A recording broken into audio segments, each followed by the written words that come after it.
Today, the NFL season opens, but one man who can is Floyd, and we have to get into this story right away. Floyd Mayweather, who fights Andre Berto on Saturday night, took an intravenous injection that was banned under anti-doping agency guidelines on the eve of his fight with Manny Pacquiao in May, according to a report.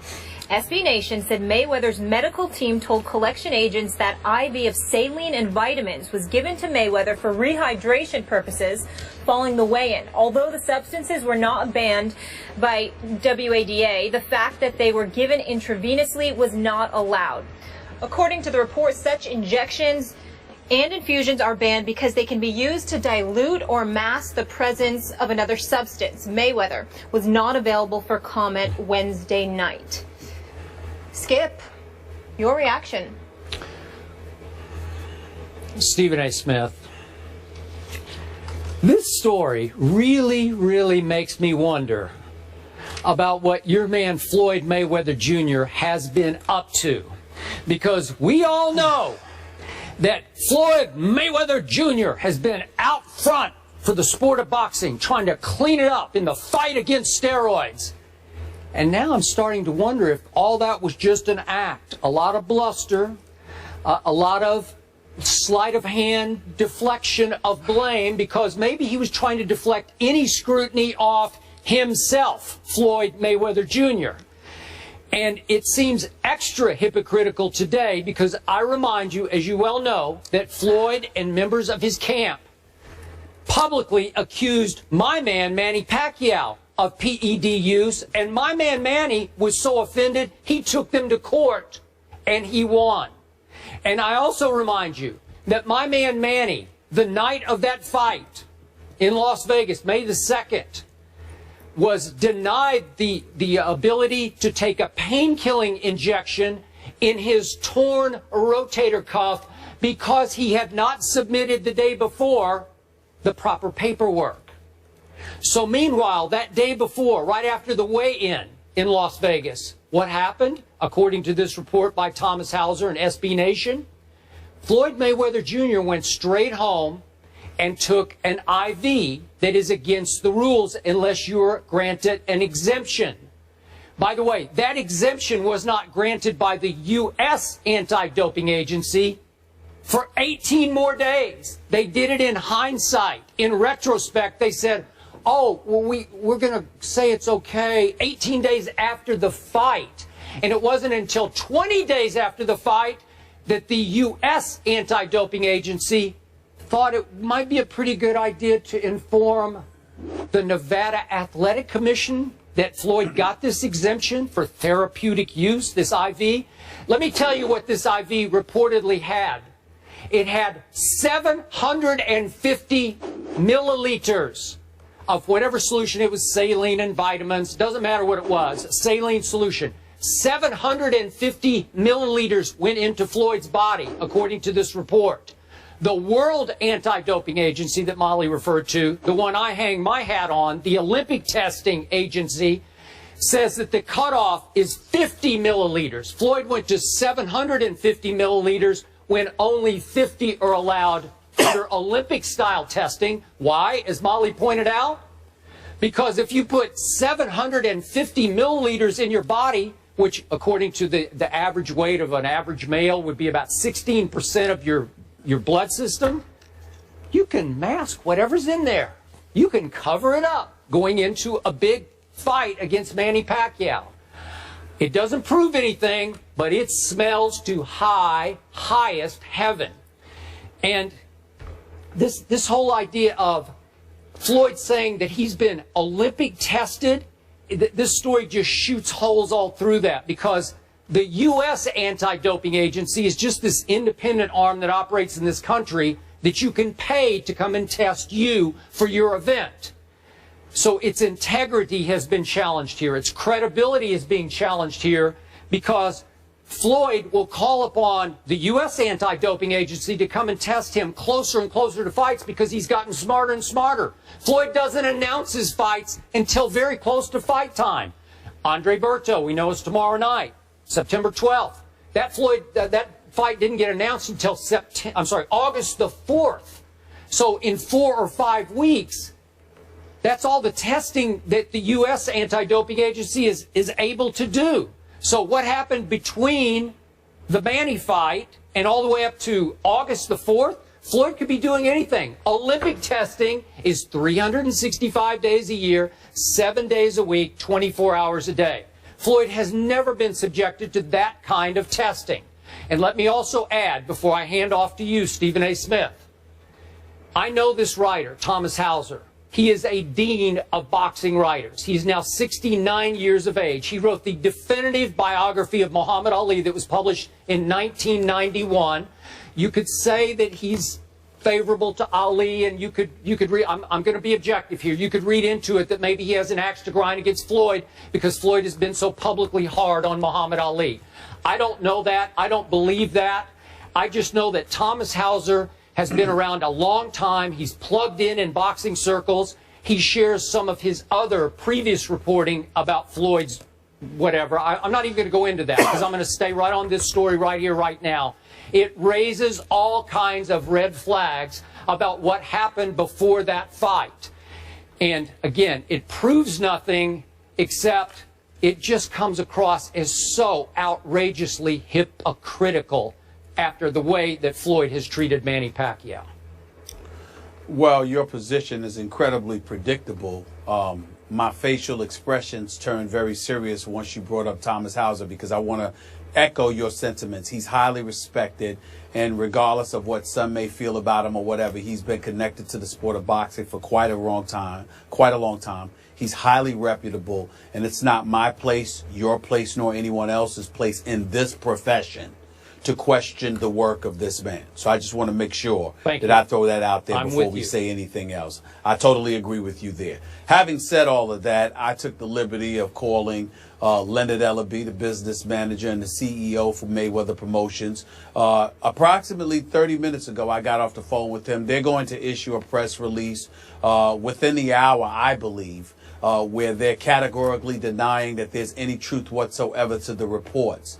They're also going to remind the world that Floyd Money Mayweather has never, ever tested positive for drug use, banned substances, or anything of that ilk. They're categorically denying that there's any legitimacy whatsoever to this report. That's what they stand on. They stand on their history and their reputation of having a flawless record when it comes to PED use, intravenous drugs, or whatever the case may be. We understand that. Having said all of that, Skip, allow me to shock you with what I'm about to say. I didn't find anything wrong with what you said. It doesn't matter how I feel, because you know I believe that Floyd Mayweather is the best boxer pound for pound on the planet Earth right now. You know that I consider him a defensive genius. But there is no question that if there is any truth whatsoever to these reports, it smells. It smells. Especially when you consider the fact that Floyd Money Mayweather has been adamant, particularly when it comes to Manny Pacquiao, about being tested, about bringing USADA into the equation, about proclaiming time and time and time again, if you want the best, take the test. I'm not sure I quoted him accurately verbatim, but it was something along those lines. And so when you hear about any kind of shady behavior as it pertains to the allegations being levied against Floyd Money Mayweather, it definitely smells. It's definitely not a good look. And it's incredibly appropriate that all of us get to the bottom of it. I will admit I find it a bit shaky that this information comes out the week of his fight with Berto, his self-proclaimed last fight of his career, literally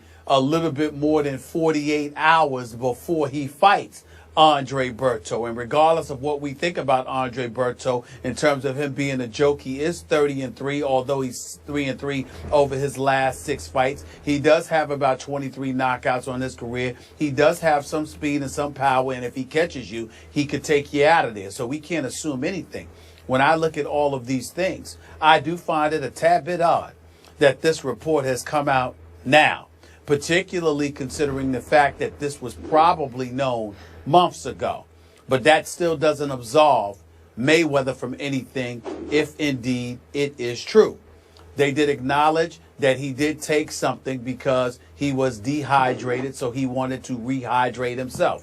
You pointed out how it's 750 milliliters, okay? 250 milliliters of the saline and the multivitamin, and then an additional 500 for the saline along with vitamin C, okay? Now, when you talk about potential PED use, let's be clear about something here, and this is where you and I definitely will part ways.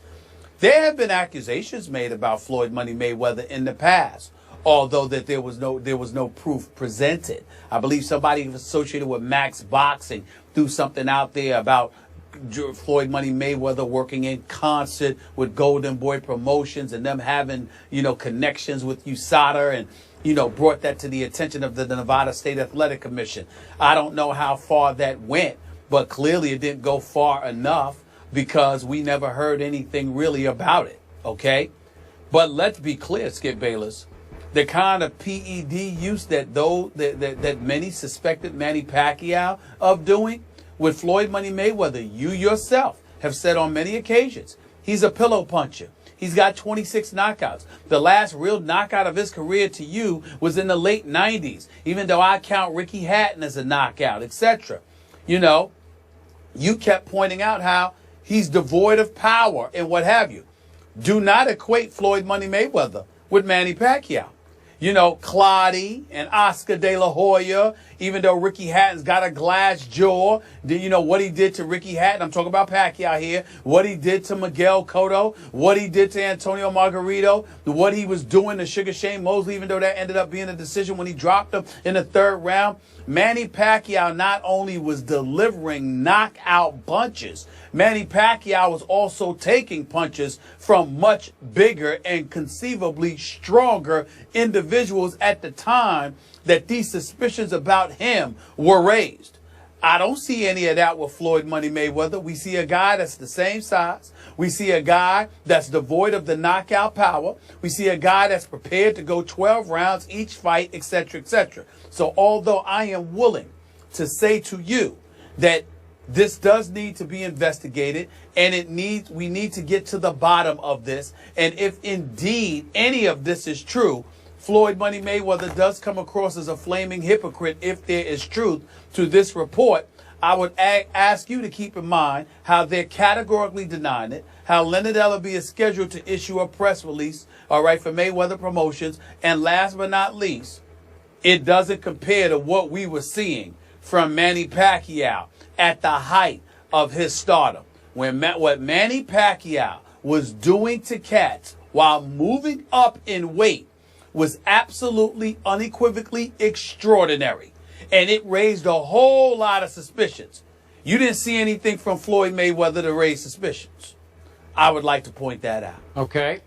Back to your points in order. The timing of this report is timely. At least Floyd's in the news right now. Isn't this the end of his career, potentially? I'm not buying that, but that's what he says. He is going to fight tomorrow night. Okay, so I don't have a problem with the timing of the report. I do have a small problem with what you're saying, and I agree with you about Pacquiao. He did seem to get a little stronger as he came up in weight, as he had to, and he was just destroying dudes on the way up. I'm with you on that. But remember this, and you know this about PED use. There are two sides to it. Increasing power, increasing recovery at advancing age.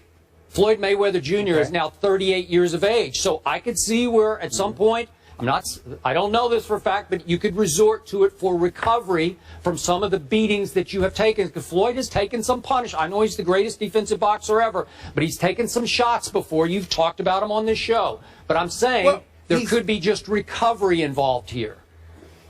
Well, Skip Bayless, he got hit by Sugar Shane Mosley in round 2 of their fight. Yeah. He got rocked at the end of the third round by Madonna in their fight. He did. What other beating has he taken? Okay, but I'm just saying these are shots for an aging fighter to take. Well, work with me. Work with me. He got hit by a blow in 2 fights. One by Sugar Shane Mosley, the other against Marcos Madonna. At no other time has he been beat up in his career. Manny Pacquiao, believe it or not, I've never had a problem with the power that Manny Pacquiao exhibited when he was moving up in weight. Even though others may have, Skip, that wasn't my issue with Pacquiao. You know what my issue was? How he would literally invite you to punch him. Like, bring it on, and literally take punches. Okay. And I said, whoa. Now when you see the pythons on a guy like Clottey, when they fought at Jerry Jones' $1 billion plate. I know. And I saw this guy take a play. Well, that's what I'm saying. Stephen A. Two different things. Manny Pacquiao was born with natural punching power that Floyd never has had. I agree. I'm sorry, you could argue about enhanced, but I'm not arguing that. Okay, now I'm going to close this up by saying you referred to the reports on Max Boxing back in the website back in 2012. Yeah. A lot of those came from the same Thomas Hauser.